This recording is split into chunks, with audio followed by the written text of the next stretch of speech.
Hello, everyone. We are Group 1, and we're going to be talking about AMC Theater's strategic plan. My name is Dylan, and I'm going to be going over the history of the firm. Next slide. So AMC got its start when three brothers by the name of Maurice, Barney, and Edward Dubinsky settled in Kansas City, Missouri, after they had been traveling around the states as part of a melodrama in a tent show. The Dubinsky brothers purchased the Regent Theater in Kansas City in 1920. During this time, they had also changed their last name to Durwood. So AMC was originally known as Durwood Theaters.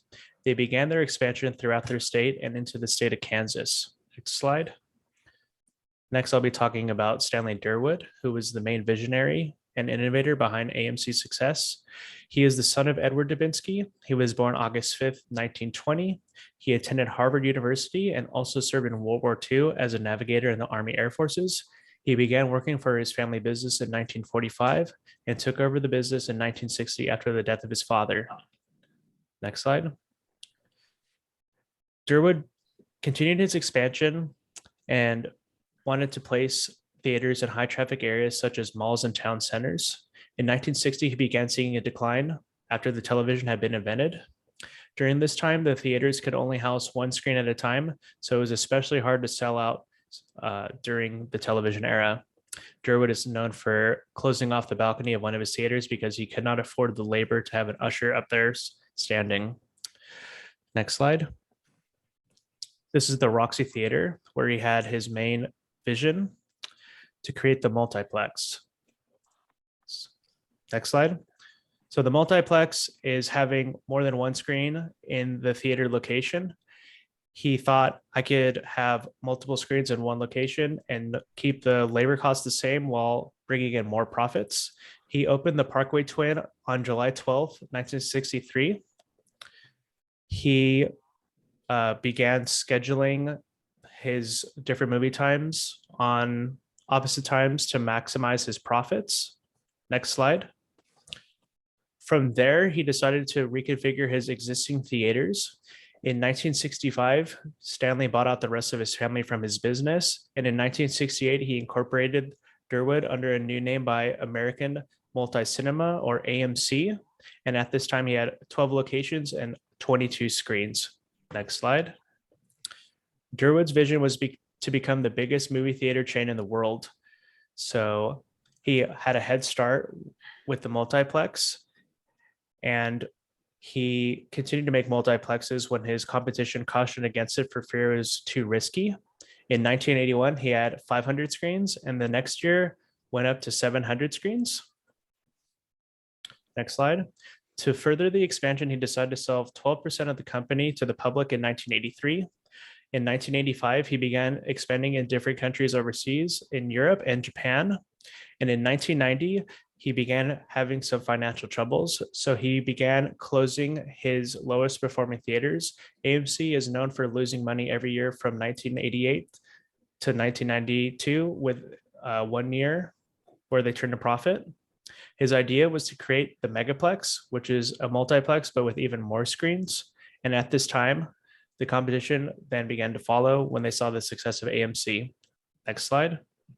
AMC is known for always innovating new ideas. So this is a list of them.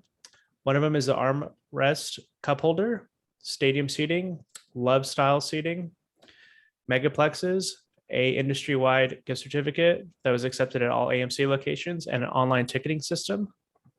Next slide. Unfortunately, Durwood passes away in 1999 due to esophageal cancer. AMC gets acquired by JP Morgan LLC.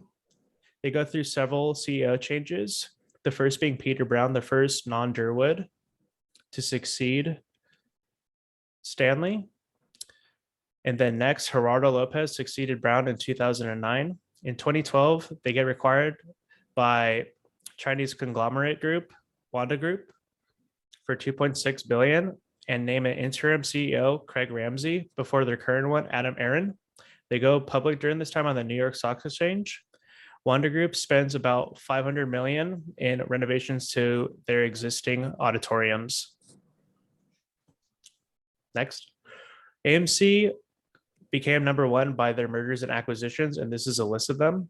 They're known for merging with Lowe's Cineplex Entertainment in 2006 and most recently Nordic Cinema Group in 2017. I am now going to pass it over to Lucio. Thank you, Dylan. The current state of AMC, they are struggling with revenues.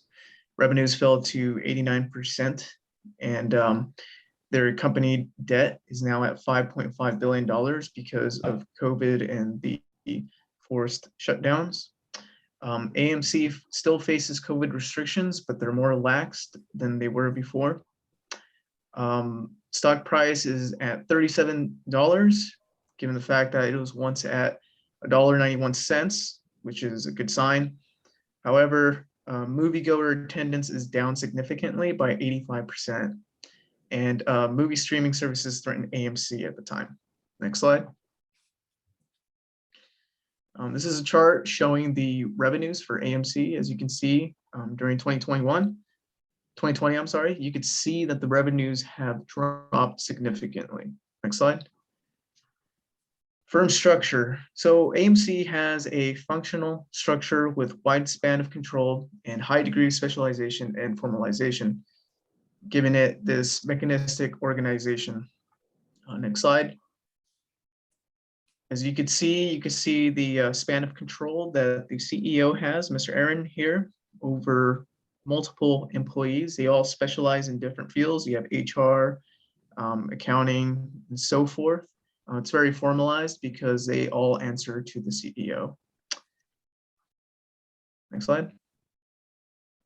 The CEO is Adam M. Aaron, and he is currently the chairman of the board at AMC. He has significant experience in business and executive leadership. He's been the CEO of the 76ers. He's also been the CMO of United Airlines and Hyatt Hotels, so he has significant experience. He graduated from Harvard University with a master's in business and also a bachelor's, and he's been CEO at AMC since 2016. Next slide. Leadership style. His style is very autocratic. It reflects in the firm's structure. He's mainly influenced by shareholders, and most of his decision making is based off of that and his focus on investors. Next slide. Current challenges is the $5.5 billion in debt and the $200 million in leases and liabilities that AMC has to pay, along with COVID restrictions. And also, given the fact that theater attendance is down by 85%, they also have difficulty competing with streaming services at the time, and they need more money to survive. Otherwise, they'll face liquidation and bankruptcy. Next slide. And I'll kick it off to Brooke. Hi, I'm Brooke, and I'll be talking about the industry and competitors. So after COVID-19, movie theaters like AMC were forced to close and lost a lot of money. During this time, streaming services received a huge boom in business, and speculators believed that streaming services would continue to trump movie theaters even after audiences could safely return to the big screens. AMC was able to raise about $2 billion USD in cash during the first 6 months of 2021 from stock sales, and with this money, AMC's strategic plan is to buy more theaters around the country, as their ultimate goal is to become the largest theater owner and to have a monopolist power in the theater industry. Next slide. AMC's main competitor in the movie theater industry is Cinemark.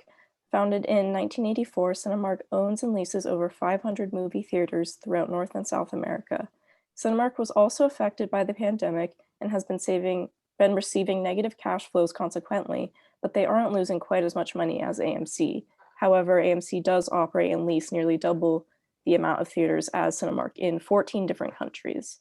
One example of how Cinemark creates competitive advantage is by playing art and independent films under the CineArts title in the United States, as well as providing local films to international markets. Additionally, during non-peak times, Cinemark plays digitally remastered classic movies from various genres. To license films, Cinemark negotiates with film distributors, both domestically and abroad, along with independent content creators as well. And this means that the film distributors are in charge of marketing campaigns. And Cinemark also does not do its own advertising of the movie theaters themselves. Pre-show entertainment programs, lobby promotions, and displays are all handled by National Cinemedia. Comparatively, AMC spent 25 million USD September of 2021 on a national ad campaign, which is quite uncommon for theater chains. Next slide, please. So in terms of non-direct competitors, streaming services have become a substitute for theaters, and they have been steadily gaining more subscribers every year as watching movies at home becomes more popular. The leading subscription-based streaming service is Netflix, which has over 200 million subscribers worldwide, and they reported a net income of over 1 billion USD in their third quarter of 2021. Netflix is easy to use as it can be accessed by consumers online through their mobile app and on television apps like Roku and Apple TV. Netflix also appeals to consumers by having a simple subscription system and low cost that most people can afford. Despite the low cost, Netflix still provides consumers with a personalized viewing experience as they use consumers' watch history to create accurate recommendations. AMC has the ability to provide consumers with low cost and a large variety of films as well, but the personalized experience that Netflix provides cannot be easily imitated by a movie theater chain. This, along with the option to watch movies from the comfort of home, are how streaming services like Netflix can create competitive advantage over AMC. Also worth mentioning are HBO Max and Disney Plus. Both of these stream newly released films from big name studios, and these streaming services are also very affordable, meaning they're also huge threats to AMC. And now I will be passing it over to Adam. Thank you, Brooke. Now for our SWOT analysis, we have come to reference that AMC is our market leader in number of screens it operates worldwide. And this only follows Cinemark and Regal Cinemas. Prior to the pandemic, AMC has seen a rise in revenue annually and also has a monthly membership, which is called AMC Stubs A-List, which allows consumers to watch up to 3 films each week for a monthly price of $23.95. And it directly competes with Cinemark's Movie Club and Regal Unlimited. For weaknesses, during the COVID-19 pandemic, AMC had witnessed a reduced amount of locations they operate from 1,004 to 959 in 2020. And seen by many analysts, the cinema industry has seen a decline in ticket sales by consumers, but has seen a rise in box office revenue. For our opportunities, AMC has enjoyed a surge in stock prices that has included GameStop back in early 2021. AMC has seen their share price increase from $2 per share in January 2021 to $45.06 in November 2021. AMC has also announced that they will begin accepting cryptocurrencies such as Bitcoin as an alternative form of payment. For threats, streaming services such as Netflix, Disney Plus, Paramount Plus, and Peacock have announced that they have acquired content and began developing their own original content. By acquiring content, they have acquired films such as Red Notice that was meant to release in theaters and has released it as a Netflix original. And for Disney, they have released Pixar films and Disney Plus as Disney Plus originals. Another threat is that AMC and other movie theater chains have witnessed a decline in movie theater exclusivity from the traditional 75 to 90 days exclusivity to a new 45 days. This has been seen with the new AMC deal with Warner Media, which has seen their movie theater exclusivity begin in 2022. And in this diagram, you can see AMC's stock market prices, which you can see in January, the share prices were at $2.33, and they were at a peak price of $62.55 in June, and a more recent price of $45.06 in November. Now for our conclusion recommendations. Given our references, we have concluded that AMC should begin to loosen their COVID-19 policies regarding its theaters. And according to the CDC, up to 75% of consumers have been vaccinated for at least 1 dose. And another recommendation is lowering the cost of the AMC Stubs A-List membership from $23.95 to an estimated price of $15. With this attractive price, AMC can compete with Cinemark's Movie Club membership price, which is at a low price of $9.99. AMC can also use the funds from their stock market share surge price to acquire new movie theater locations, such as ArcLight Cinemas, which announced in 2021 that their movie theater location would close and announced bankruptcy. AMC can also further negotiate with other major film studios such as Universal, Sony, Disney, and Paramount. And they could announce a new theater exclusivity as seen with Warner Media.